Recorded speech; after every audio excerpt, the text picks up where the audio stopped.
Okay, good afternoon. So today we are going to learn how to measure the thermal conductivity of a material. I'll show you the experimental setup, and this is a particular case. We are going to measure the thermal conductivity of some insulating material, a glass wool or something like that. So let us see how to proceed with that. So this is basically the experimental setup. This black color rectangular shape, basically it is the that glass wool piece. The shape is given like that.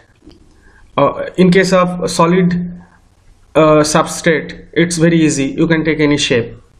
But for the things like insulating material, the glass wool, all these things, you have to give some, by compressing or by giving, you have to give such shape.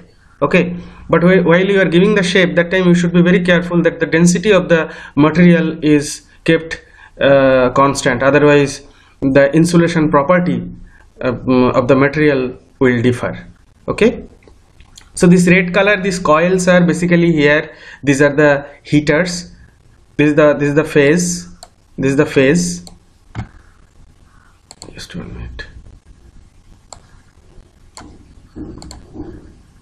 So this is the phase, and this is the neutral. Here you connect, and once the supply is given, so this heater will heat up. Okay. So this location, you put one thermometer T1, and after a certain known distance, you put a thermometer T2. So eventually this T1 should be greater than T2, correct? T1 should be greater than T2. Okay.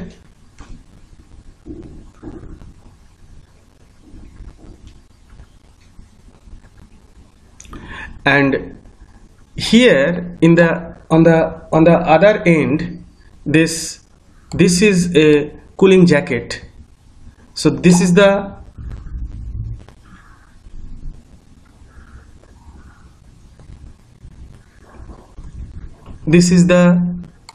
cooling jacket. So through this the cool water, we have to inject the cooling water, and this is the outlet through which that heat it will be evacuated, and eventually this temperature T4 should be greater than T3, and A is the cross section of the material, means in case this is the insulating material of which we are going to measure the thermal conductivity. At the inlet we connected one flow meter, which will basically give us the mass flow rate. So this T1 temperature, this T3 temperature, it will be, as it's a cool water, it will be more or less constant, but this T3 should be always, sorry, this T4 should be always higher than T3.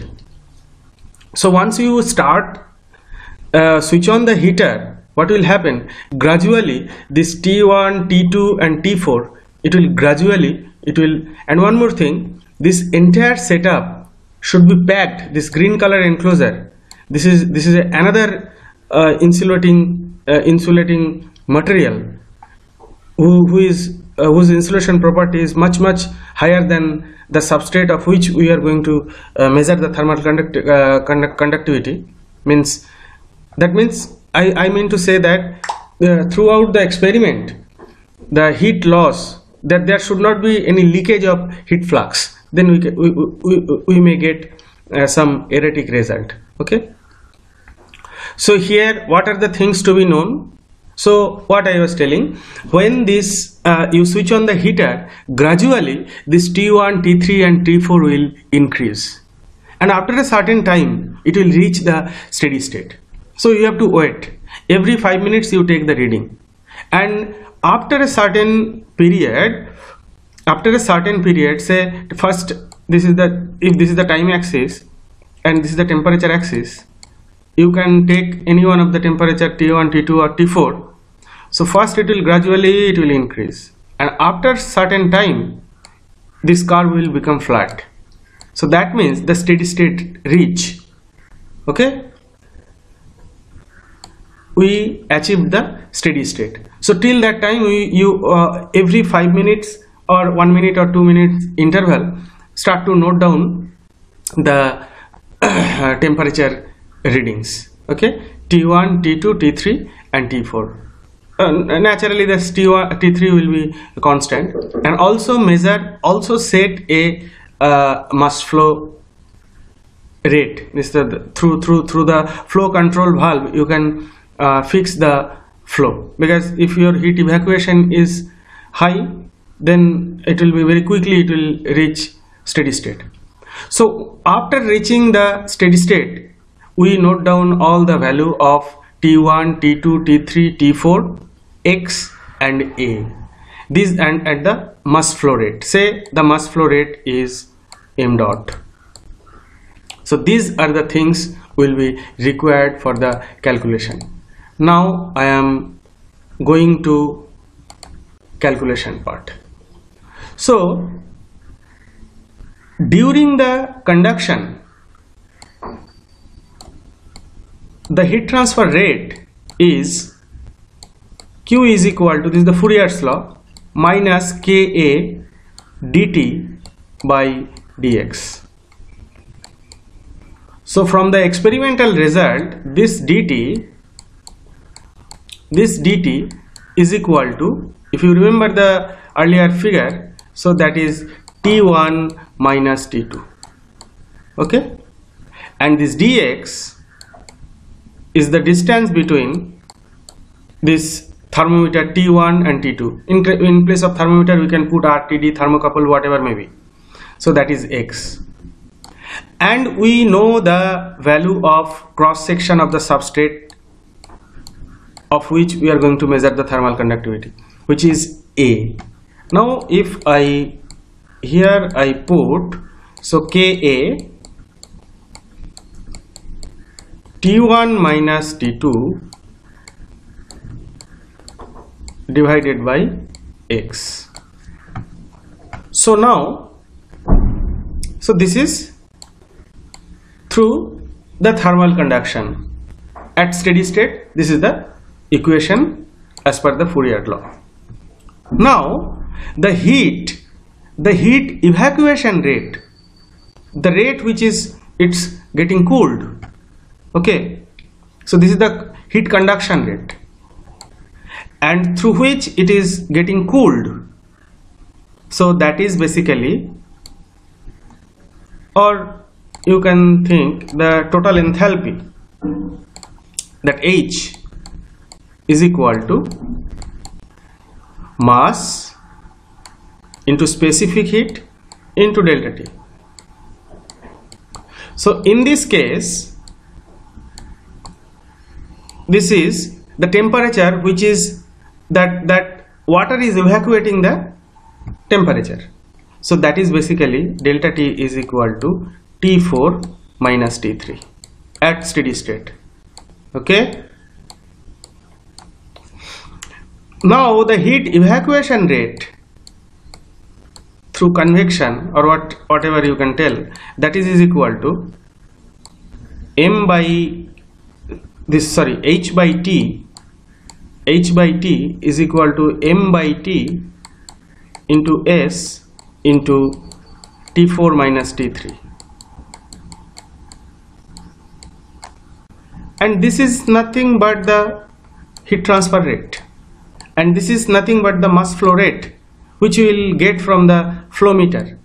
So let us, at that steady state, the flow meter reading is this much kg per meter cube, kg per second. So into the specific of heat of water, we know it is 1, then it is T4 minus T3. Okay. Now at steady state, the heat conduction rate and the evacuation rate are equal. That's why all the temperatures reaches steady state. So both the quantities should be equal. So we can write Ka T1 minus T2 by X is equal to mass flow rate into specific heat into temperature raise in the water stream. So my K is equal to the thermal conductivity of the substrate. K is equal to mass flow rate into specific heat of the coolant into temperature rise of the coolant into the distance between two thermometer T1 and T2 divided by the cross section of the substrate into T1 minus T2. It's very simple. But the experiment, but while we'll be doing the experiment, so the setup should be highly insulated and the measurement accuracy will give you the good result. If the setup is not properly insulated, if there is a heat leakage, that means heat flux can go through, even though there will be slight, you cannot make the insulation, the thermal resistance infinite. There will be some leakage, but it should be as low as possible. Otherwise, you will get the erratic result. And as well as when you are going to measure the thermal conductivity of the substrate like wool, thermal wool or something like that, the density of the material also should be kept constant. You should not more compress, or it should not be so loose. So this will differ the insulation property. So hope this video will be useful to you. My contact details, it will be there in the, there are some Indian standard through there the detailed procedures are there to measure this. So I have given a very brief idea how to experimentally you can compute the thermal conductivity of some substrate. Hope this will be useful. Thank you so much.